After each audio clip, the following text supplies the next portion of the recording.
নারায়ণ রাম। নারায়ণ রাম কি? পৃথিবীতে যে সমস্ত ধর্মীয় গ্রন্থ রয়েছে তা যে ভাষাতেই হোক না কেন, তা বাংলা, হিন্দি, সংস্কৃত, উর্দু, ইংরেজি বা অন্য যে কোনো ভাষা, কেবলমাত্র তারাই সেই ভাষাটি বুঝতে পারেন যারা সেই ভাষাটি জানেন।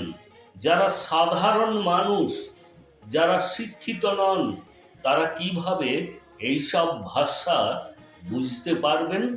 সুতরাং তাদের সহজ সরল ভাষায় বোঝানোর জন্য ধর্মগ্রন্থগুলিকে সহজ সরল ভাষায় লেখা উচিত, যাতে তারা বুঝতে ও পড়তে পারেন।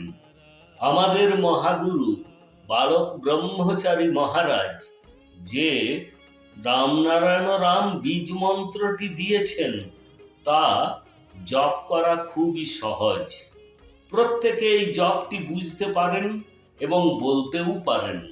মহাগুরু বালক ব্রহ্মচারী মহারাজ কারোকে কখনো শিষ্য করেননি। তিনি সবাইকে তার সন্তান হিসাবে বিবেচনা করেছেন, সন্তান হিসাবে গ্রহণ করেছেন। যখন কোনো ব্যক্তি রামনারায়ণ রামকে আহ্বান করেন, তখন তিনি সমগ্র মহাবিশ্বে বসবাসকারী প্রাণী জীবজন্তুকে আহ্বান করেন। পৃথিবীতে অনেক দেবতা রয়েছেন, আপনি তাদের সকলের একসাথে পূজা বা উপাসনা করতে পারবেন না।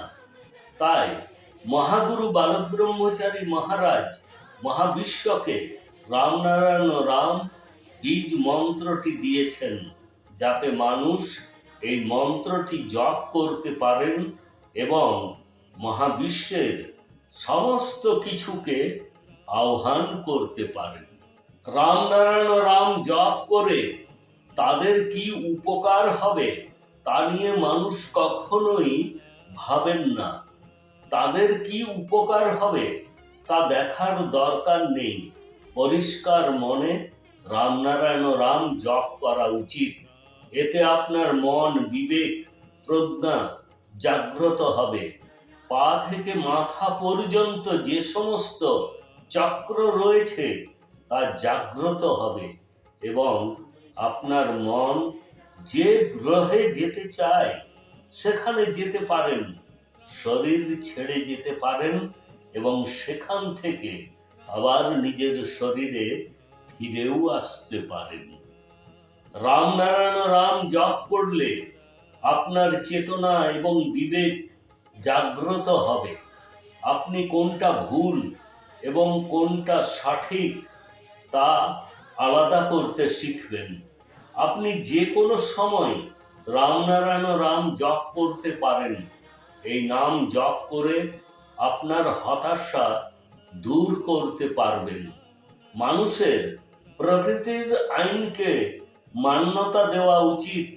ধর্মগ্রন্থগুলির লেখাগুলিকে বিশ্বাস করবেন না, কেননা এগুলি মানুষ লিখেছে, এগুলো সব ম্যানমেড। ঈশ্বর তো সবার ভিতরে রয়েছেন। মাটির প্রতিটি কণাতে তিনি বাস করেন, বায়ু, জল সর্বত্র থাকেন। মানুষকে বুঝতে হবে যে রামনারায়ণ রাম জপের দ্বারা তাঁর জীবনে একটি বড় পরিবর্তন আনতে সক্ষম হবেন। এজন্য রামনারায়ণ রাম জপ করতে থাকুন এবং জীবনকে একটি নতুন দিক দর্শন করান, যেখানে থাকবে শুধু সাফল্যই সাফল্য এবং খুশি খুশি।